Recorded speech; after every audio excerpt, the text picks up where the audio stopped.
Hello అండి. అందరూ ఎలా ఉన్నారు? నేనైతే చాలా బాగున్నాను. మీ అందరూ కూడా బాగున్నారని అయితే అనుకుంటున్నాను. ఈ రోజైతే మిమ్మల్ని ఒక బ్యూటిఫుల్ టిఫిన్ సెంటర్‌కి అయితే తీసుకెళ్ళిపోతున్నాను. ఐ థింక్ దీన్ని మనం రెస్టారెంట్ కమ్ టిఫిన్ సెంటర్ అని అయితే పిలవచ్చు అనుకుంటా. సో దీని నేమ్ వచ్చేసి స్వాద్ కిచెన్. చూస్తున్నారు కదా బయట అంబియన్స్ ఎంత బాగుందో. సో చాలా ప్లెజెంట్ గా ఉంటుంది. అలాగే లోపల కూడా చూస్తానికి ఎంతో నీట్ గా అండ్ క్లీన్ గా ఉంటుందన్నమాట. ఇంకా ఫుడ్స్ విషయానికి వస్తే అబ్బా ఆ టేస్ట్ అదిరిపోతుంది. ముందుగా మనం వినాయకుడికి దండం పెట్టేసుకొని మెనూ అయితే చూసేద్దాము. సో ఈ బోర్డ్స్ వచ్చేసి ప్రతిరోజు ఉంటాయి అనమాట. ఆ రోజు స్పెషల్ సెయింట్ అనేది ఈ బోర్డ్ లో ఉంటుంది. అలాగే మెయిన్ మెనూలో చాలా రకాల ఐటమ్స్ అయితే ఉంటాయండి. టిఫిన్లే కాకుండా మనకి లంచ్ కి సంబంధించినవి, snacks, juices, milk shakes, beverages ఇలా చెప్పుకుంటూ పోతే చాట్, దోశలో అయితే ఆల్మోస్ట్ 20 టైప్స్ ఆఫ్ ఐటమ్స్ ఉన్నాయండి. అండ్ దాంట్లో నా ఫేవరెట్ వచ్చేసి గీ పొడి కారం దోశ. ఎంతో బాగుంటుంది అనమాట. ఇంకా లేట్ చేయకుండా క్యాష్ కౌంటర్ కి అయితే వెళ్ళిపోయాము. ఫస్ట్ అయితే ఒక మినిమల్ గా తక్కువ క్వాంటిటీలో అయితే తీసుకుందాం అనుకుని మైసూర్ బజ్జీ హాఫ్ ప్లేట్ అయితే ఆర్డర్ ఇచ్చాను. సో ఇది చూస్తున్నారు కదా, ఇదంతా వెయిటింగ్ ఏరియా అనమాట.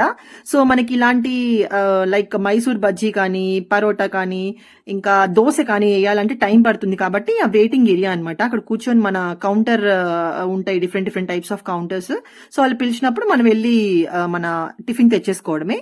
అండ్ ఇక్కడ చూస్తే మనం స్పెషల్ గా అయితే మన బాక్సెస్ మనం తెచ్చుకోవచ్చు పార్సిల్ కావాలనుకుంటే, మనం ప్లాస్టిక్ అవాయిడ్ చేయాలనుకుంటే. అండ్ మన మైసూర్ బోండా అయితే రెడీ అయిపోయింది. చూస్తున్నారు కదా, చూస్తానికి ఎంత ఎమ్మీగా ఉందో. సో ఇంకా లేట్ చేయకుండా కుమ్మేద్దాం, వచ్చేసేయండి. అండ్ ఇప్పటి వరకు మనం బయట చూసాం కదా, ఇది వచ్చేసి లోపల సిట్టింగ్ ఏరియా అన్నమాట. చూస్తున్నారు కదా ఎంత బాగుందో, ఒక బుజ్జి కుటీరంలా ఉంది కదా. సో ఇక్కడ క్రౌడ్ చూస్తే మీకు అర్థమవుతుంది. నేను నార్మల్ వీక్ డే లోనే వెళ్ళాను, అయినా కానీ ఇంత క్రౌడ్ ఉన్నారు. సో వీళ్ళందరూ కూడా ఇక్కడ టిఫిన్ చేయడానికి వచ్చిన వాళ్ళు అనమాట. అండ్ ఇక్కడ మీరు చూసుకుంటే ఎంతో నీట్ గా ఉంటుంది, ఎంతో క్లీన్ గా కూడా ఉంటుంది. సో మెయిన్ గా ఫ్యామిలీస్ కానీ పిల్లలతో వచ్చిన వాళ్ళకి ఏంటంటే ఇక్కడ పిల్లలు ఆడుకోవడానికి కానీ చాలా ఎక్సలెంట్ గా ఉంటుంది అనమాట. అండ్ ఇక్కడ వచ్చేసి నా మైసూర్ బజ్జీ అయితే కుమ్మేస్తున్నా నేను.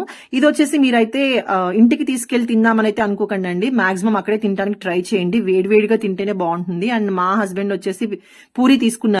ఇక్కడ పూరి కూడా చాలా బాగుందండి. హాట్ బంగాళదుంప కర్రీతో అయితే సర్వ్ చేశాడు, కానీ మేము మాత్రం చాలా చండాలంగా తిన్నాం. మా ప్లేట్ చూసారు కదా. సో నెక్స్ట్ ఐటమ్ అయితే వచ్చేసింది పెరుగు ఆవడ. ఇదే కొన్ని ఏరియాస్ లో పెరుగు వడ అని కూడా పిలుస్తాడు. చక్కగా బూందీ వేసి నీట్ గా సర్వ్ చేశాడు అనమాట. నాకు మెయిన్ గా వీళ్ళ నీట్నెస్ అనేది చాలా నచ్చింది. చాలా ప్లెజెంట్ గా ఎన్వైరన్మెంట్ కూడా చుట్టూ చూస్తే అంబియన్స్ కానీ చాలా బాగుంది అనమాట. అండ్ మేము తిన్న ప్రతి ఐటమ్ మేము ఆల్మోస్ట్ ఇక్కడ 4 ఐటమ్స్ అయితే టేస్ట్ చేసాము. సో 4 ఐటమ్స్ కూడా చాలా బాగున్నాయి, చాలా డెలిషియస్ గా ఉన్నాయి. మెయిన్ నచ్చింది ఏంటంటే హాట్ గా సర్వ్ చేస్తున్నారు కాబట్టి మనకి ఇంటికి తెప్పించుకొని తీసుకెళ్లి తినేదానికన్నా ఇక్కడ తింటే చాలా బాగుంటుంది. సో డెఫినెట్ గా మిస్ అవ్వద్దు. ఎవరైతే ఈ ఏరియా పర్టికులర్ గా ఎల్బీ నగర్ రాక్ టౌన్ కాలనీకి వచ్చిన వాళ్ళు ఇది మాత్రం మిస్ అవ్వకండి. అండ్ ఇక్కడ వచ్చేసి వీళ్ళు స్పెషల్ ఆర్ఓ ప్లాంట్ అనేది అరేంజ్ చేసుకున్నారనమాట డ్రింకింగ్ వాటర్ కోసం. సో మనం అయిపోయిన తర్వాత మనం హ్యాండ్ వాష్ చేసేసుకొని ఇక్కడ డ్రింకింగ్ వాటర్ అయితే తీసేసుకోవచ్చు. అండ్ దెన్ నెక్స్ట్ కౌంటర్ వచ్చేసి ఇది బేవరేజెస్ కి సంబంధించింది. ఇక్కడ జ్యూసెస్, మిల్క్ షేక్స్, మనకి టీ, కాఫీ అన్ని దొరుకుతాయి. సో ఏది కావాలన్నా మనం ఆర్డర్ ఇచ్చుకోవచ్చు. అండ్ దెన్ దిస్ ఏరియా వచ్చేసి ఫ్యామిలీ సెక్షన్. మనకి ఇంత క్రౌడ్ లో వద్దు అనుకుంటే సపరేట్ గా తిందాం అనుకునే వాళ్ళకి ఇది చాలా బాగుంటుంది ఆప్షన్. సో లోపలికి వెళ్ళిపోయి కూర్చొని తినొచ్చు. అండ్ ఇది నా ఫేవరెట్ స్పాట్. ఇది వచ్చేసి స్వాద్ కిచెన్ చాట్ అన్నమాట. ఇక్కడ చాట్ కూడా చాలా బాగుంటుంది. సో ఫైనల్ గా లాస్ట్ ఏదైతే ఈ సెక్షన్ ఉందో కొంచెం స్పేస్ అయితే ఉంచుకొని డెఫినెట్ గా ఇదైతే ట్రై చేయండి. ఈ రోజు అయితే నా బొజ్జులో స్పేస్ లేదు, అందుకని నేనైతే చాట్ తినట్లేదు. అండ్ ఈమె చూస్తున్నారు కదా, ఇలాగ ప్రతి ఒక్క బెంచ్ దగ్గర కూడా ఇలా క్లీన్ చేస్తారు వాళ్ళు తినేసిన వెంటనే. సో అందుకే ఇది ఇంత నీట్ గా క్లీన్ గా మెయింటైన్ చేస్తున్నారు. అండ్ ఇక్కడ స్పేషియస్ పార్కింగ్ ఉందండి. ఎవరైతే కార్స్ లో వస్తారో అయ్యో పార్కింగ్ ఇబ్బంది అనుకుని అస్సలు ఫీల్ అవ్వద్దు. చూస్తున్నారు కదా, చాలా పెద్ద పార్కింగ్ ఏరియా, దానికి ఆపోజిట్ లోనే ఉంటుంది అనమాట ఈ స్వాద్ కిచెన్ అనేది. మీరు చక్కగా మీ కార్ అయితే పార్క్ చేసేసుకొని ప్లెజెంట్ గా మీ ఫ్యామిలీతో లోపలికి వెళ్ళిపోయి హ్యాపీగా తినేయచ్చు. అండ్ ఇది వచ్చేసి 2 వీలర్ పార్కింగ్. ఇలా కూడా మనకు ఇంకో వే ఉందన్నమాట లోపలికి వెళ్ళడానికి. సో ఇలా కూడా వెళ్ళిపోయి మనకు కావాల్సిన ఐటమ్ అయితే ఆర్డర్ ఇచ్చేసేయచ్చు. సో అదండి ఈ రోజు వీడియో. నాకైతే చాలా బాగా హ్యాపీగా అనిపించింది నా ఫేవరెట్ స్పాట్ మీకు చూపించినందుకు. డెఫినెట్ గా మీరు కూడా ట్రై చేయండి. ఇది వచ్చేసి rock town colony LB Nagar లో అయితే ఉంది. మీరు గూగుల్లో సర్చ్ చేస్తే ఆటోమేటిక్ గా ఇక్కడికి మిమ్మల్ని గైడ్ చేస్తుంది అనమాట.